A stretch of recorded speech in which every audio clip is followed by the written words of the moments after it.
Et bonjour à tous, aujourd'hui je voudrais répondre à notre cher Patrick Cohen et à son édito sur France Inter au sujet de la mort récente du gendarme Eric Comines et des propos de sa veuve.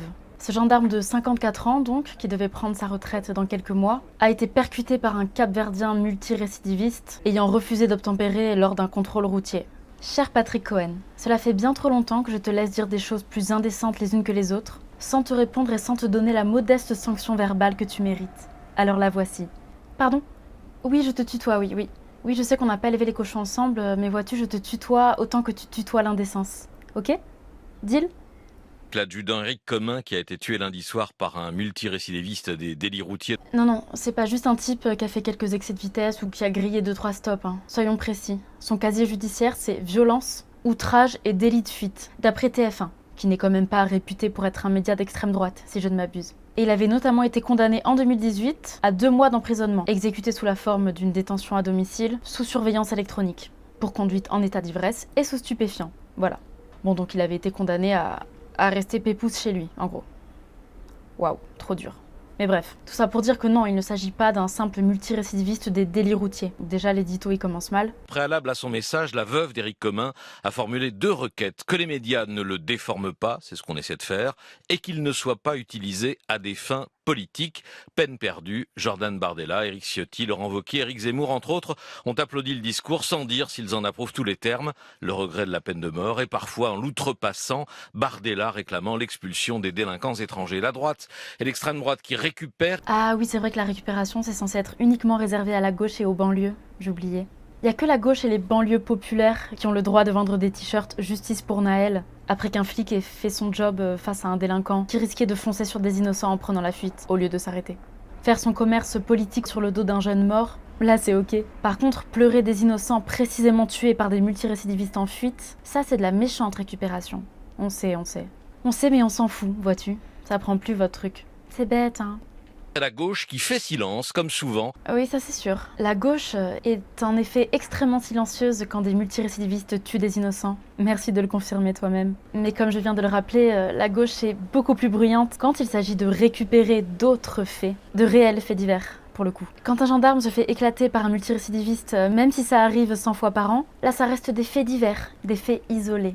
Et vouloir changer des lois après un vulgaire fait divers, c'est fasciste. Mais quand une fois par décennie, un policier a le malheur, en faisant son travail, de toucher par balle un jeune délinquant qui n'avait qu'à s'arrêter, là c'est du racisme systémique. Et après ce fait divers-là, vouloir changer des lois et désarmer les policiers est totalement légitime. Non mais c'est rien, c'est la gauche. Parce qu'elle pense par principe que le sujet profite au RN. J'aime bien comment il fait semblant de pas du tout appartenir à cette gauche, d'avoir un reste d'impartialité. MDR. Oui, sauf que non, le sujet ne profite pas au RN. Ce sujet, à savoir la mort évitable d'un homme, rend juste 2 enfants orphelins, une femme veuve et une famille entière dévastée. Et voilà ce que ce sujet laisse derrière lui, surtout. Et quand bien même si cela faisait gagner des votes au RN, ne vous diriez-vous pas que c'est peut-être parce que le RN et ses 11 millions d'électeurs, voire plus, eux, veulent éviter d'autres drames similaires, justement ? Non ? Vous vous dites pas ça ?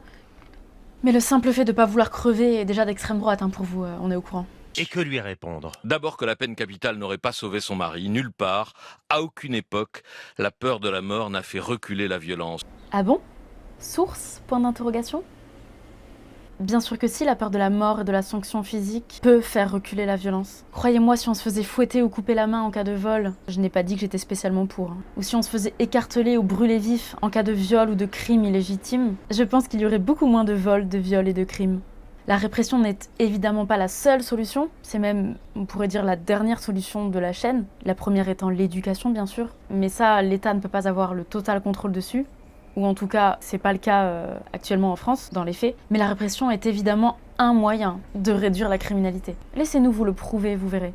Ce n'est pas la rigueur du supplice qui prévient le plus sûrement du crime, c'est la certitude du châtiment. J'ai cité Beccaria, 1764. Oui, enfin, Beccaria dit aussi juste avant que l'État doit s'efforcer de punir systématiquement, rapidement et de façon proportionnée au délit. Or, c'est vraiment pas ce que fait l'État en France, de manière générale. Si ?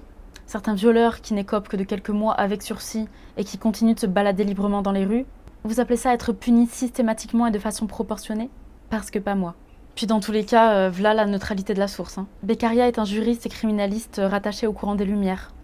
Les Lumières, vous savez, les ancêtres de la postmodernité, du wokisme, tout ça. Super. Perso, j'aurais préféré rester dans le noir dans ce cas-là, mais bon. Mais bref, le fait est que même les Lumières appelaient à une certaine répression de l'État, qui n'est pas vraiment au rendez-vous en France de 2024, si vous voulez. Donc voilà, merci de prendre en compte l'entièreté de ta propre citation la prochaine fois. Hein, Patrick? Et s'il y a autant de délinquance, de criminalité et de sauvagerie en France, c'est peut-être entre autres parce que les barbares savent bien que, au pire, s'ils égorgent quelqu'un ou violent une grand-mère, ce qui les attend, c'est quoi? 2 ans de prison avec sursis? Un bracelet électronique? Un stage de citoyenneté? Au pire, un réel séjour en prison dont les conditions de vie seront meilleures que n'importe quel SDF ou que certains smicards? Waouh, so dissuasif. C'est l'application des peines qui dissuade davantage que leur aggravation. Oui, bah si tu veux, appliquons-les déjà les peines, oui. Ce serait déjà énorme en effet. Mais ce n'est souvent pas le cas justement. Ah, et au fait, puisque tu le prends en référence, savais-tu que Beccaria proposait aussi, comme substitut à la peine de mort, l'esclavage perpétuel? Je suis pas sûre que tu approuverais ça, si? Oups. D'ailleurs, Cesare Beccaria, il souhaitait la maintenir la peine de mort pour les crimes menaçant l'État, pour l'anecdote. Voilà, juste à savoir. Mais bref, excuse-moi, je voulais surtout pas gâcher ton élan journalistique pro-lumière. Pardon. Oups. C'est pour cela que la justice ne devrait pas laisser sans réponse les récidives en série, Madame Commun a raison de le souligner. Waouh, attention, tu fais de l'extrême droite là, Patrick. Attends. Serais-tu en train de dire qu'en effet les multirécidivistes ne devraient pas se balader libres comme l'air? Oula, c'est vachement radical ce que tu dis là, Patrick. Fais gaffe, tu vas te faire virer par Gauche Inter là, attention. Oula, hop. Et aussi qu'il n'y a jamais eu autant de détenus en France. Ah non, t'es bien de gauche, c'est bon. Tu peux rester. J'ai eu peur. Bah, c'est peut-être parce qu'il n'y a jamais eu autant de délinquance, de criminalité et d'ensauvagement en France aussi, non? Mais bien tenté cela dit, le grossier sophisme digne d'un CM2 là. T'as vraiment cru que c'était une preuve par A plus B que tu venais de faire là? Vraiment? Ou t'espères juste que les auditeurs soient aussi stupides que tu es de gauche? Plus de 78 000 personnes ont passé l'été en prison. Sur combien qui auraient dû passer l'été en prison, exactement?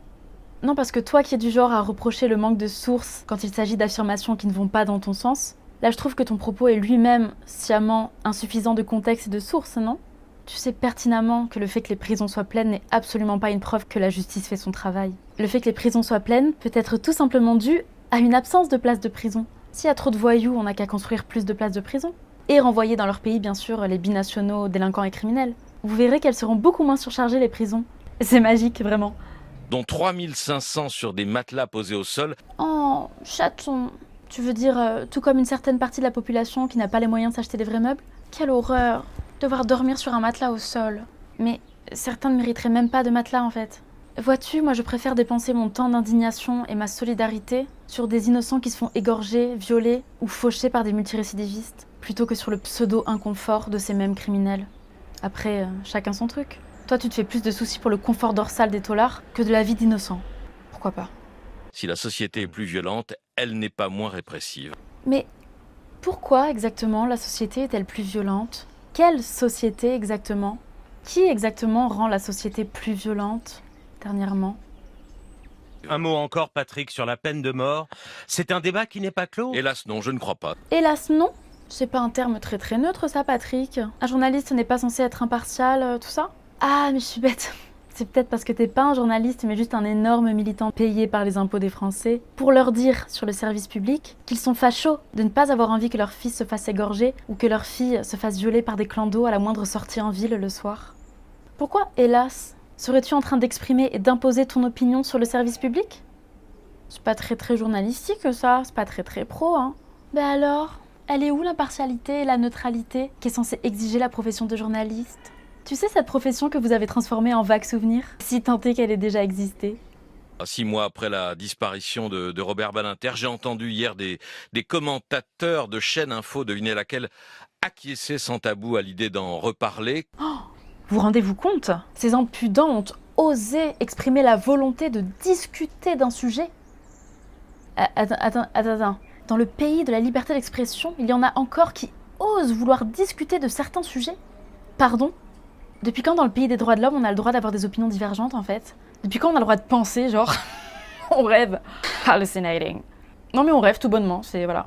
Et nous on a entendu des commentateurs sur des chaînes d'infos du service public, devinez laquelle, nous dire avec leurs mots, grosso modo, que la mort d'un innocent finalement n'est qu'un fait divers et que bon, des os pas des os finalement.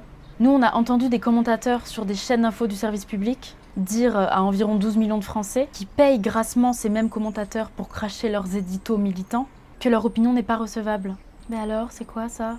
La vengeance et la violence n'ont pas de valeur dissuasive. Patrick Cohen. Source. Et voilà, il est fier le Patrick, hein? Il a bouclé son édito, il est content, regarde-le. Il est là genre... Voilà, vous allez faire quoi? Il y a des questions?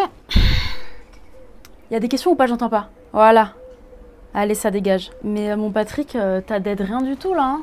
T'as convaincu personne, à part les quelques 68 arts déjà convaincus qui t'écoutent. Tes sophismes à la chaîne et tes conclusions personnelles douteuses, vides de preuves et de sources, n'ont eu raison de personne, hein, mon grand. C'est marrant d'avoir autant la confiance comme ça. Enfin bref, si toi aussi tu valides les propos d'Harmonie sur le laxisme en France, mets un j'aime, laisse un commentaire, partage cette vidéo et surtout abonne-toi. Moi je te dis à très bientôt pour une prochaine vidéo. Toutes mes pensées vont à la famille d'Eric Comines. Une cagnotte a été ouverte, je vous mets le lien de cette cagnotte en description de la vidéo. Je compte sur toi pour faire un don ou ne serait-ce que partager cette cagnotte. Merci encore, à bientôt.